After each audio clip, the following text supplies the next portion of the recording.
শীতকাল মানেই রকমারি পিঠেপুলির আয়োজন আমাদের বাঙালিদের প্রত্যেকের ঘরে ঘরে। দুটি ভিন্ন স্বাদের পিঠের রেসিপি আজ আপনাদের সাথে শেয়ার করব। লোভনীয় স্বাদের এই পিঠে বাড়িতে বানালে সবাই পছন্দ করে খাবে। রেসিপি বুঝতে কোনো রকম অসুবিধে হলে কমেন্ট সেকশনে লিখে জানাতে পারেন, আমি উত্তর দেব। আমার রেসিপি ও উপস্থাপনা যদি আপনাদের ভালো লাগে, আমার চ্যানেলটিকে সাবস্ক্রাইব করে বেল বাটনে প্রেস করে আমার সাথেই থাকার অনুরোধ করব। আর যদি ভালো না লাগে তাহলে কিছুই করতে হবে না। নমস্কার, স্বাগত জানাচ্ছি ফ্লেভারস অফ কলকাতায়। সাথে আছি আমি নন্দিনী। আসুন তাহলে শুরু করি। আমার প্রথম রেসিপি ছোলার ডালের পিঠে। 1 কাপ ছোলার ডাল খুব ভালো করে জল পাল্টে পাল্টে কয়েকবার ধুয়ে নিয়ে আধ ঘন্টা জলে ভিজিয়ে রাখব। তারপরে এই ডাল আমি প্রেসার কুকারে সিটি দিয়ে সেদ্ধ করে নেব।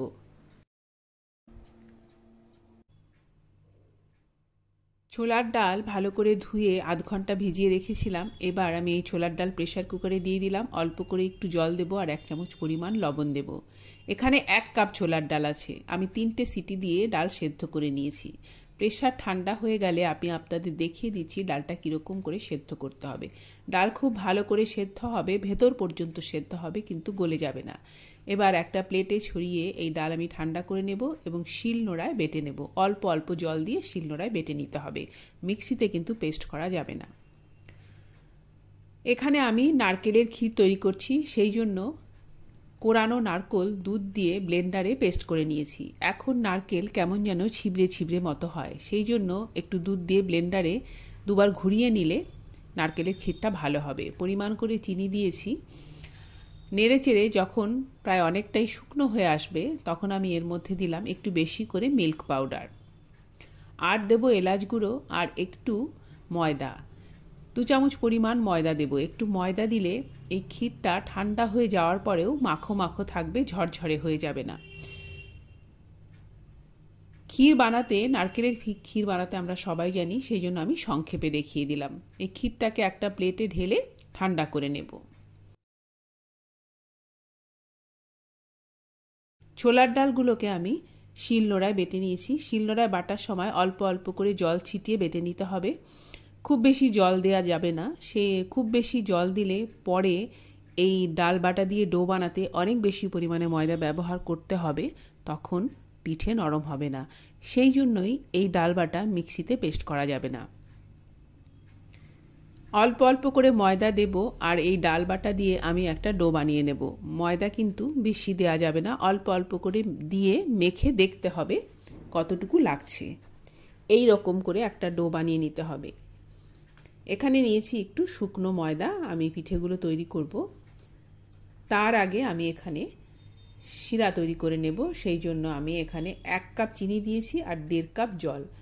3-4টে ছোটো এলাচ মুখ খুলে দিয়ে দিলাম এবং ফুটে উঠলে, খুব ভালো করে ফুটে উঠলে, চিনি যখন গলে যাবে 2-3 মিনিট ফুটিয়ে ফ্লেমটাকে অফ করে দেব। 1 তার বা 2 তারের শিরা কিন্তু এখানে বানাতে হবে না।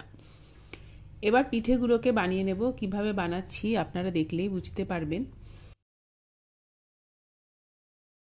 আমরা যেরকম করে কোনো স্টাফিং ভরে আমরা পুরি বা পরোটা তৈরি করি, ঠিক সেইভাবেই ছোট ছোট গোল করে লেচি কেটে ছোট ছোট গোল করে তার ভেতরে নারকেলের ক্ষীর দিয়ে এইভাবে একটু চ্যাপটা চ্যাপটা করে বানিয়ে নেব।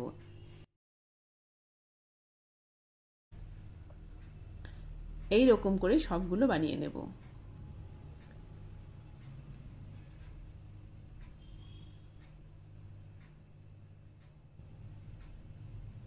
ছোট একটা বাটির মতো তৈরি করে নেব। বাটিটা কিন্তু খুব বেশি মোটা করা যাবে না, মানে খোলটা যেন মোটা না হয় খুব বেশি। আর এই নারকেলের ক্ষীর এর ভেতরে দিয়ে যখন বন্ধ করব, বন্ধ করার পরে ওই জায়গাটায় যদি ডাল বাটার ডোটা একটু বেশি হয় তাহলে সেটা কিন্তু তুলে নিতে হবে। ওখানে যদি ডাল বাটার পরিমাণ বেশি থাকে তাহলে ওই জায়গাটা কিন্তু শক্ত লাগবে। একটু চেপে দেব, 2 হাতের মাঝে একটু চেপে চ্যাপটা করে এইভাবে বানিয়ে নেব।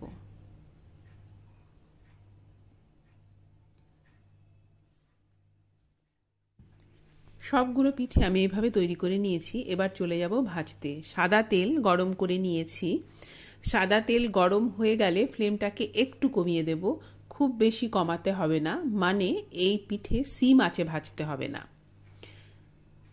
তেলটা গরম হয়ে গেলে ফ্লেমটাকে মিডিয়ামে রেখে পিঠেগুলো দিয়ে দেব এবং সোনালি করে ভেজে নেব। একটু লাল লাল করে ভাজলেই কিন্তু এই পিঠে ভালো লাগবে খেতে।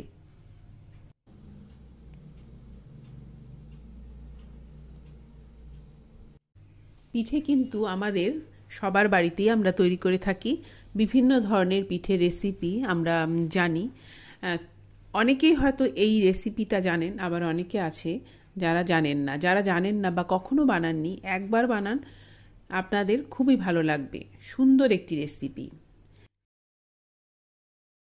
পিঠেগুলোকে গরম তেল থেকে তুলে সরাসরি আমি শিরায় দেব। যখন শিরায় দেব, শিরাটা যেন হালকা গরম থাকে। একেবারে ঠান্ডা শিরায় দিলে কিন্তু এই পিঠা শিরা সোক করবে না বা নরম হবে না। 15 থেকে 20 মিনিট পরেই পিঠাগুলো শিরা সোক করে নেবে এবং একেবারে নরম হয়ে যাবে। আমি আপনাদের একটা কেটে দেখাচ্ছি এই পিঠেটা ভেতর থেকে কতটা নরম হয়েছে।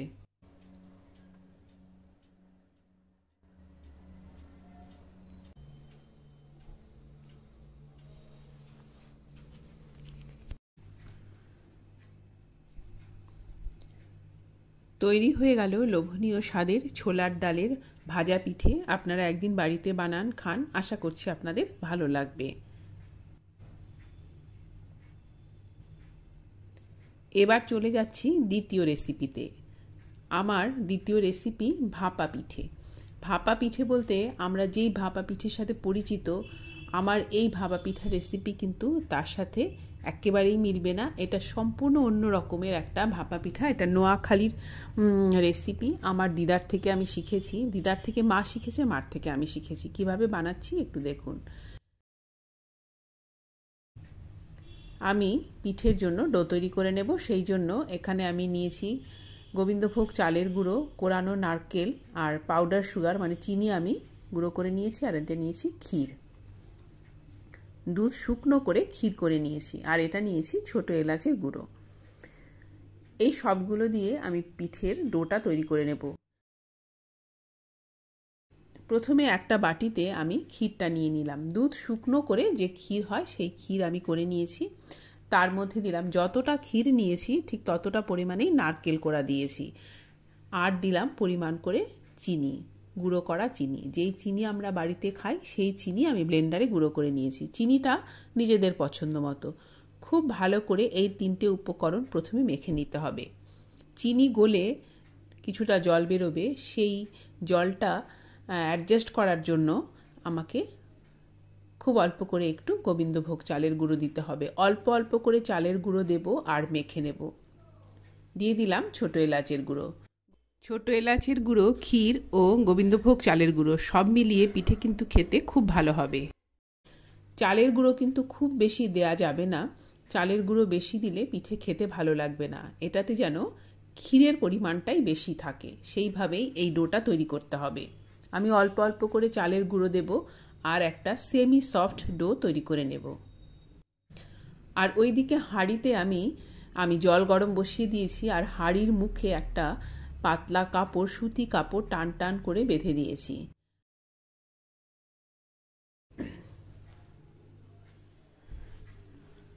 গ্যাসের চুলার উপরে আমি একটা হাঁড়ি বসিয়ে তার মধ্যে জল দিয়েছি আর হাঁড়ির মুখে একটা পাতলা পরিষ্কার সুতি কাপড় টান টান করে বেঁধে দিয়েছি। জলটা ফুটে উঠেছে, ফ্লেমটাকে কমিয়ে দিয়েছি। এবার আমি এই কাপড়ের মধ্যে পিঠেগুলো দিয়ে দেবো। এরকম ছোট ছোট করে দেব। একটার গায়ে কিন্তু একটা লাগিয়ে দেওয়া যাবে না। এইগুলো যখন হয়ে যাবে, মানে ভাপে যখন সেদ্ধ হয়ে যাবে, তখন এগুলো সাইজে কিন্তু অনেকটা বড় হয়ে যাবে। আমরা যেই ভাপা পিঠার সাথে পরিচিত, চালের গুঁড়ো, নারকেল কোড়া আর খেজুর গুড় দিয়ে যেই ভাপা পিঠা আমরা দেখি বা খাই, এই রেসিপি তার থেকে একেবারেই আলাদা। ভাপে যে পিঠা তৈরি হয় সেটাই তো ভাপা পিঠা, তাই না? এই দেখুন, পিঠেগুলো যখন ভাপে সেদ্ধ হয়ে গিয়েছে, খুব বেশি সময় লাগবে না, 7-8 মিনিটের মধ্যে এগুলো হয়ে যাবে। ফুলে কিন্তু সাইজের দ্বিগুণ হয়ে যাবে। কোনো বেকিং পাউডার বা বেকিং সোডা কিছুই কিন্তু এখানে ব্যবহার করা হয়নি। তবুও পিঠেগুলো দেখুন সাইজে কতটা বড় হয়ে গিয়েছে। একটু ঠান্ডা হয়ে গেলে আমি তুলে নেব। ভাপে এই পিঠা তৈরি করা হয় বলেই কিন্তু এই পিঠার নাম ভাপা পিঠা। তবে আপনারা যখন ডোটা তৈরি করবেন এটা মাথায় রাখবেন ক্ষীরের পরিমাণটা কিন্তু বেশি থাকবে, তাহলেই খেতে ভালো লাগবে।